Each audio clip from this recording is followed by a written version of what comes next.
always been a team effort. It's always been a family effort. Everyone plays a part in trying to accomplish the goal that we set. It's a very collaborative approach. The knowledge that our reputation is on the line every day. Our grandfather and dad and uncles, they worked hard to build a really good reputation for the company. All of us in the third generation were given the opportunity to be part of this company, and we all did start as young teenagers, cleaning buses, Painting bumpers, maintaining grounds. I ran parts. cutting the grass. Swept the buses to get all the trash out of them. Spent time in the shop. Light maintenance. Washed buses, Wiped down the sides. repairing seats, all the same sort of jobs that everybody else did growing up. I was lucky. I got to work with my grandfather quite a bit in the garage in the summers and after school. My dad had a rule that in high school he said either you play a sport, you're involved in an activity, or you're going to come to work. He didn't want us watching TV after school. So I got to work with my grandfather quite a bit, and he picked me, I think, for a lot of special projects because I was bigger than my brothers. So I got a lot of the heavy-duty labor that he couldn't do as he got older. My grandfather and dad and uncle have taught us over the years that this is a relationship-based business, and it's really all about the people. So we work hard in all our school districts and all the customers that we serve, whether it's a transit operation, a school district, or Rover, to earn the trust of our passengers, of our customers, of our school districts, and the communities that we operate in. We were always around. Our main location was Glenmore, and our grandparents lived right on the site. The office was in their basement, so Sunday dinners, we used to come up here as early as I can remember. They used to go out hunting for gas thieves. So we would talk about this at dinners, for, Sunday night dinners, and they would go and they would lie in fields where the buses are parked out, like North Brandywine, and they used to siphon gas. People used to come and siphon the fuel right out of the buses. And Uncle Dale and Uncle Dallas and grandfather, they would go and they'd lay in the fields, and these guys would start siphoning, and they'd go right up with the guns, put them down on the ground until the police got there. And the police were like in cahoots, like if this is the way it was gonna work. And stuff like that would happen. Every day was a memory. I can remember hiding in the stacks of tires in the lower bay over there, and it was a great place to play hide and seek. I remember someone figured out if you chucked a handful of stones down there and it didn't make the right noise, you knew someone was hiding down there. So we figured that out. Just hanging out with the mechanics, the drivers. It was a really neat place to grow up. I think the best family story, my cousin tried to drive through our shop here in Glenmore. You want to explain that one?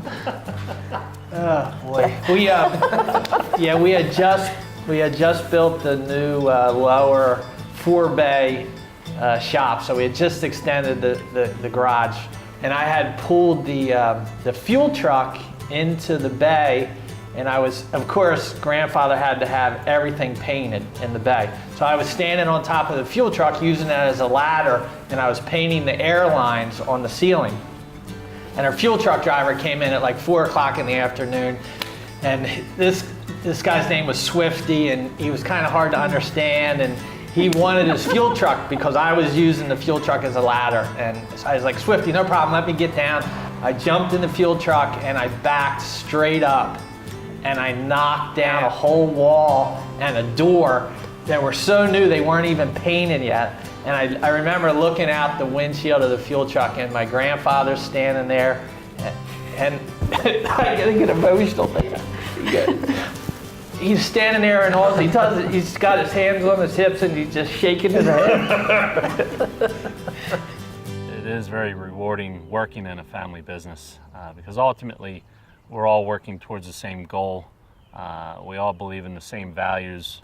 As the transition happens from the second generation to the third generation, all of our family values and the way we've always approached our customers and our drivers and our mechanics and our administrative people, that has always kind of remained the same.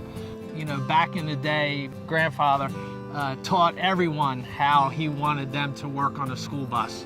As we grow and we have less and less mechanics even met George Krapf, it's hard to get that message across. So we've kind of standardized a lot of our procedures, put them into policies. And our discussions now are how can we incorporate that to the new areas we operate in. We don't want to just grow just for growth's sake. It's got to make sense. So right around 2000, the year 2000, we realized that we needed to start to grow the business outside of Chester County. So we started to look for some opportunities. You know, when we're looking at a new opportunity, we have to feel very strongly that we can perform that job very well. We have to have enough drivers, we have to have enough support. We want to be able to have a chance to build a relationship with that customer. One of our first opportunities to grow came through one of our current employees. He had worked for a company by the name of Ram Carriage in northern Delaware. And ultimately, we were successful in buying his business. It was about 40 school buses at the time, and over the years it's grown to be about 225 school buses. One of our next opportunities came as a result of a broker. He contacted me to see if we would be interested in buying a company by the name of Stefersky. Stefersky is about a 40-bus school bus operation outside of Scranton, town of Archibald, where we serve the Valley View School District. Probably one of the more important opportunities that came our way was Roanoke City Schools in Roanoke, Virginia. The deputy superintendent of Roanoke City Schools at the time, he reached out to us and he was interested in learning more about outsourcing of school bus operations. They ran their own school buses. In fact, all the school districts in Virginia operate their own school buses, and he wanted to learn more about it. Interestingly, he was from the Westchester area, so he knew of our company, he knew of the reputation for high quality service, and that's why he reached out to us. And ultimately, we were awarded that contract through an open bid process, and we started our operations in Roanoke in July of 2009. At the time, it was a very controversial decision by the school board. We won by 1 vote, but one of the things that we're really proud of since then is when our contract came up for renewal, it was pretty much the same school board members as the initial time, and we won the vote 7-0. We had really earned their trust, and they felt comfortable continuing the relationship with us. One of the things that we're proud of with all the growth that we've experienced is that we've been able to do that and maintain the hands-on family touch. It's been really exciting for me, I know, to go out and meet all of our new customers, all of our new employees, and really get to know them like we have here in our home operations here in Chester County.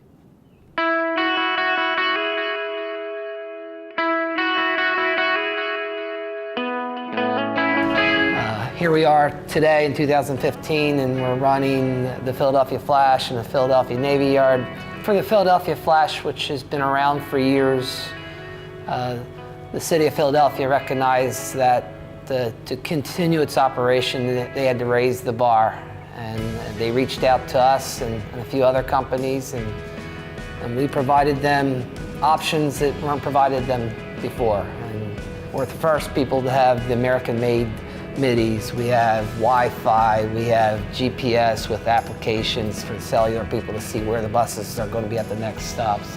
And with that new service that we've been awarded, we've doubled ridership, and the accolades publicly have been wonderful. So we've taken a small mom and pop operation and brought it into this high technology world. I think it's easy to say there's been a lot of technological changes over the years, but our focus has always been on the human element, the training, the safety of it, the culture of it, the values of it. When there is a piece of technology that we think might be important, we don't want to just adopt it to say we have it. We want to plan on how we're going to use it. We want to understand it fully. I actually had the opportunity yesterday to ride one of our handicrafter runs, which is a service we provide to mental health clients that go to workshops, and the amount of attention that our drivers and monitors were giving those individuals, it was amazing. They knew if they broke their routine, it was going to upset somebody's day, and they went out of their way to serve them, and I really believe that each and every one of our employees does that. We probably have transported some of those kids from when they were 6, 7 years old all the way up, to adulthood. It's amazing how well the drivers know their students and their parents and their clients. We originally started transporting those handicrafters in school buses and recognized they needed a different level of service, needed buses that had air conditioning during the summer, and we transitioned that service to our Rover operation.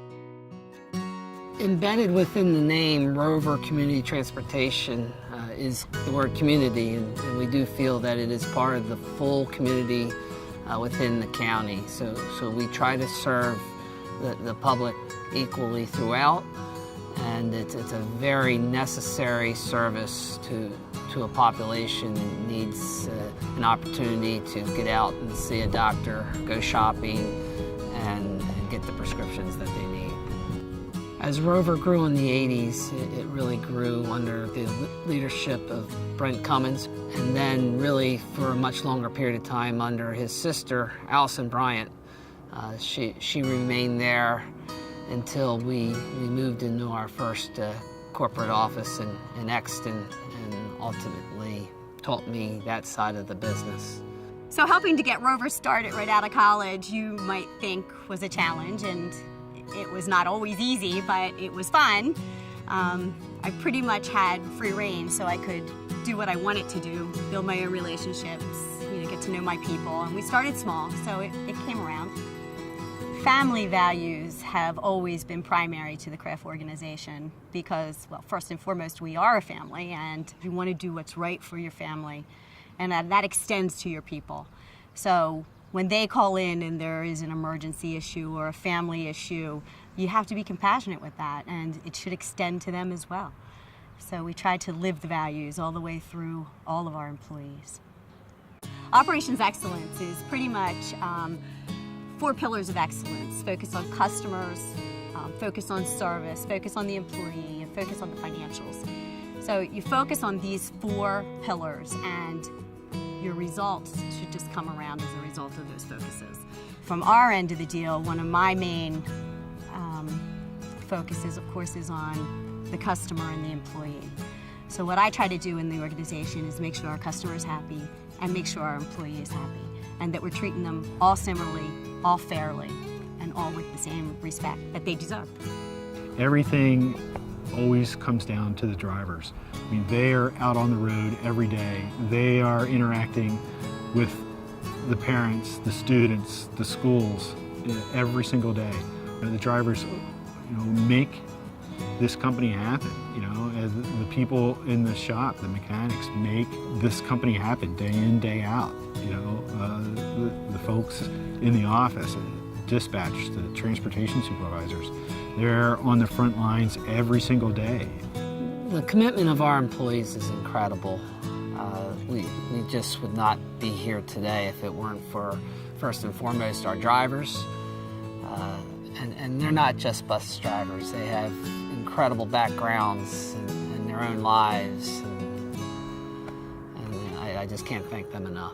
As we work towards our 75th anniversary of being in business, it's really important that we remember the foundations that's made this business strong. As we look at new opportunities, we have to make sure that we maintain those values, of respecting people and doing the right thing and working hard and providing the highest quality, safest transportation possible.